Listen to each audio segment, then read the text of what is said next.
شيخ الإسلام إمام رباني مجدد الفساني إمام أحمد إمام الطائفتين خصوصا إمام الطائفة الصوفية إمام رباني صاحب فرمائي روایت را نقل کوي مکتوبات ألا إن الدنيا والآخرة ضرتان إذا رغدي أحدهما سخط الآخر أو كما قال النبي صلى الله عليه وسلم أو مثل ذلك أو دون ذلك أو أكثر من ذلك. شيخ الإسلام إمام دا طائفتين دا علماء و دا صوفيو إمام هذا إمام چه إمام رباني بولي مجدد الفساني بولي دا دوهم زركال مجدد هذا سفرماي دا دنيا محبت او دا الله محبت دا دنیا محبت او دا آخرت محبت دا داسې دي لکه دوی دانې بوني چې کله دې یو راضي کوي بل به په غضب وي. لنډه تجربه اذان اوسو د جماعت وخت دی و دنیا درته وایي ما مه پرېږده او د جماعت وخت درته راغی د رب العالمین امر دا دی چې جماعت وکړم. اوس که جماعت ته ولاړ شي په دې وخت کې که دکانداري کوي که کار کوي که کسب کوي دا پاتې شو دنیا درته په غضب شو. او که جماعت پرېږدي د رب العالمین اطاعت پرېږدي د رسول الله صلی الله علیه وسلم سنت طریقې پرېږدي بیا آخرت درته په غضب شو. امام رباني رحمه الله فرمایي دوه محبت په یو زړه کې نشي جمع کېدلی. یو محبت به خامخا کنټرولیږي. په دنیا کې خلک ډیر دي رب العالمین چې دا نعمت مرترا کړی دی دا د شکرګزارۍ نعمت دی پر دې به شکرګزاري ادا کوي. خاص کر کم کسانان چې په دغه کار اخته دي چې د رب العالمین ذکر کوي د رب العالمین یاد کوي د رسول الله صلی الله علیه وسلم محبت کوي تا هم دې ته راهڅوي چې د رسول الله صلی الله علیه وسلم محبت وکړه. د دغو کسانو سره بالخصوص محبت کوه. د عامو مسلمانانو سره محبت کوه. د عامو مسلمانانو سره ملاقاتونه کوه د مسلمانۍ او د اسلام په خاطر باندې. خو د خصوصي خلکو سره کم خلک چې ستا په ذکر او د رب العالمین په ذکر اخته دي د دو خلکو سره بیا خصوصي محبت کوه.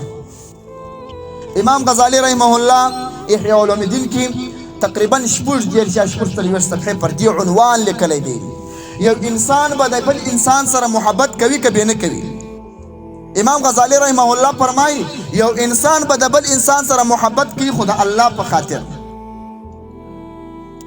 د الله د عبادت په خاطر باندې او د الله رب الجلال د نیکی بندګۍ په خاطر باندې. په عام کلی کې ګرځي په معاشره کې ګرځي دوه انسانان دي. یو سړی د الله پاک په دین باندې هیڅ کار نه لري بس چار څه وکړه هغه کوي. بل سړی د رب العالمین دین ته منقاد دی د رسول الله صلی الله علیه وسلم سنتو ته منقاد دی ته مکلف په دې چې د رسول الله صلی الله علیه وسلم سنت په ځان کې راوستلي دغه سره به محبت کوي دغه سره به مینه کوي دغه سره به اخلاص کوي. ستا د ایمان د کمالیت دا قالب او غالب دا دی چې تا به غیر اختیاري دغه چا سره مینه وي چې د رسول الله صلی الله علیه وسلم سنت په ځان کې راوستلي او غیر اختیاري به دغه سره بغض وي څوک چې د رسول الله صلی الله علیه وسلم د سنتو څخه لرې وي د رسول الله صلی الله علیه وسلم د سیرت د مناقب او د حلیې د دې څخه لرې دا به ستا غیر اختیاري ګرځېدلي. امام غزالی رحمه الله فرمایي دا د یو انسان مزاج ګرځي دا د یو انسان طبیعت ګرځي.